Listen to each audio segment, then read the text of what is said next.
ටිකලට ආවා. ටිකල කන්ද නගින්න හදන්නේ. ඔයාලට වීඩියෝ එකකින් එන්නම් මං.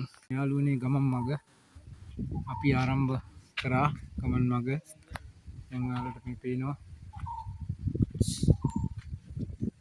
ලස්සන පරිසරයක්.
මේ පුරාවිද්‍යා කැණීම් කරන ස්ථානයක් යාළුවනේ. ඔයාලට මේ පේනවා ගල් කණු හැම මතක කරලා තියෙනවා. මේ කැණීම් කරලා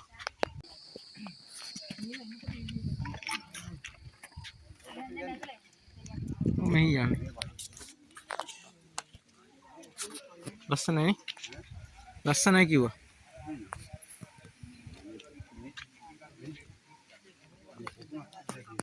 යාළුවනේ ලස්සන.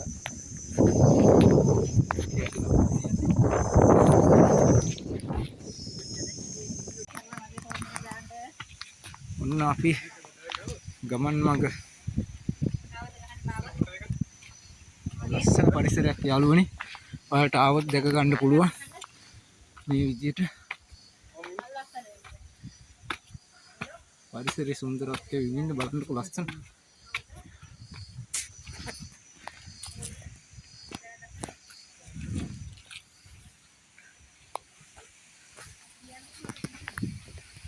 ඔයාලට මේ පේනව නේද ගල් දෙකක් උඩ තියලා තියෙනවා. මේ යාළුවනේ යම් සලකුණක් වහලා තමයි තියෙන්නේ. ඉඳන් සලකුණක් වහලා තමයි තියෙන්නේ. පාදම් ගියොත් ඇඟට වැටෙන විදිහ තමයි තියලා තියෙන්නේ. වෙනනේ ඇලවල් දොළවල් ගංගා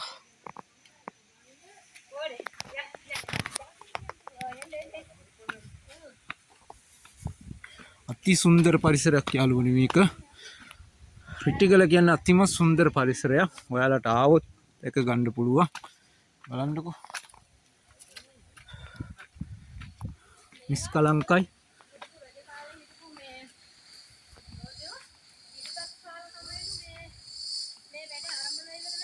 මේ යාළුවනේ ගමන් මඟ. මේ යන ගමන් මාර්ගයේ ගල් තමයි අල්ලලා තින්නේ. ඔයාලට පේනවා මේ මේ අපි දැන් යනවා. ඔයාලට වීඩියෝ එකක් ගේන්න. ලස්සන වීඩියෝ එකක් මම ගේනවා. ලස්සනම පරිසරයක් නිස්කලංකයි. යන ගමන් මාර්ගයේ මේ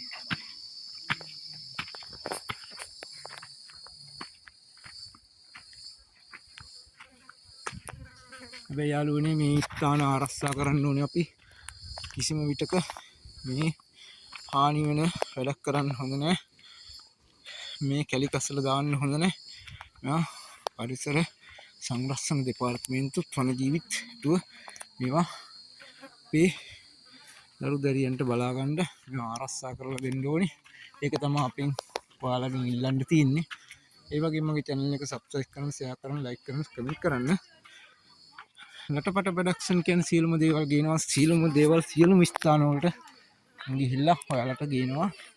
බලා ගන්න වැඩි කට්ටියට හරි මේකෙන් හරි දැනුමක් ගන්න අපේ දූ දරුවන්ටත්. ඒ වගේම අපේ යන්න බැරි මුතු මිත්තු ඉන්නවා කට්ටියට හරි බලා ගන්න මේවා බලන්නකො අපේ කිරියම්මලා අච්චිලා ඉන්නවා. ඉතින් මට මහන්සි යාළුවනේ. හන්දක් නගින්නේ අපි බලන්න පල්ලම. තව අපේ කට්ටිය ඇතින් එනවා. ඔය යාළුවනේ රවුමට වටකුරු විදියට මේක හදලා තිනවා. මේ තියෙන ගිමන් හරින්නේ. ඒ කියන්නේ මහන්සිය ඉඩාව නිවා ගන්න ස්ථාන ඔය හදලා තින්නේ. හරි උදේ දැන්. අයත් යන අපි සමන් කරනවා. අර විදියටම හෙළ තාක්ෂණේ භාවිතා කරලා මේ තාප්පයක් වගේ හදලා තියෙනවා. මේත් ඉතින් පුරාණ ස්තූප මාලිගා තිබ්බු ස්ථාන තමයි මේ පෙන්ලා තියෙන නටමු. ඔව් මේ ආලට පේනවා ගඩොල් වලින් ටිකක් අන්න පෙන්ලා දීලා තියෙනවා.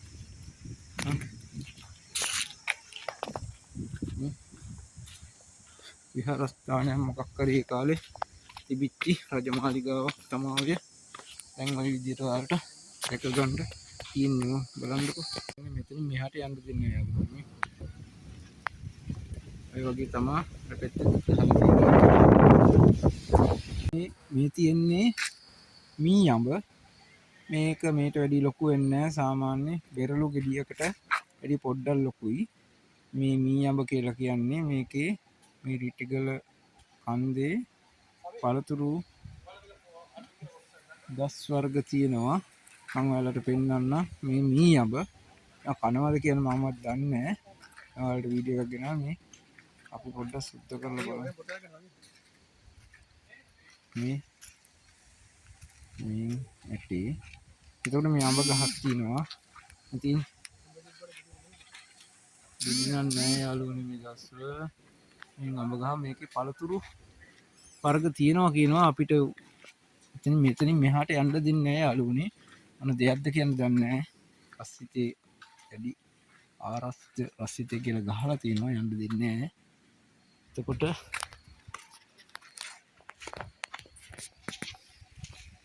ඔයාලට මේ මම පළතුරු වර්ග පෙන්වනවා. මී අඹ කියන එක මම හිතන්නේ කනවද කියන්නේ මමවත් දන්නේ නැහැ. පළතුරු වර්ග තියෙනවා වටේට තියෙනවා. ඔයාලට තව අඹ ගහක් එහෙම පේන්න තියෙනවා. හරි යාළුවනේ එහෙනම් බලමු අපි ඉස්සරහට ගිහින් පරණ ගහක් මේ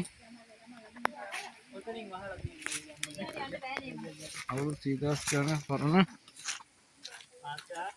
ගහක් තමයි මේ තියෙනවා. ගහ කන්ද පාන්න කිව්ස යාළුවනේ ඉපත් වතුර පාරක් තමයි මේ වලට දැක ගන්න තියෙන්නේ. මේ තියෙන ගල්ලස් තියෙනවා. මේක අර පැත්තේ ඉඳන් මෙන්නේ පල්ලෙහාට ගලනවා. මේ කොස් ගහක් මේවා කනවා කියනවා. අපි දැන් කාලා බලමු. කනවා මේ ටිකක් ඇඹුල් එවුන රසයි. සුවඳක් තියෙනවා. කනවා කියලා කිව්වා අපිට එක්කනේ. මින්ද අපි කනවා මේ ටිකක් ගොඩක්ම මේ බීජය තමයි ලොකුට තියෙන. ඒ කියන්නේ ඇටේ කියන එක මේ පොත්ත තමයි ටිකයි තියෙන. වෙරළු ගෙඩියට වැඩි චුට්ට ලොකුයි. අඹ ගෙඩියේ හැඩේම තමයි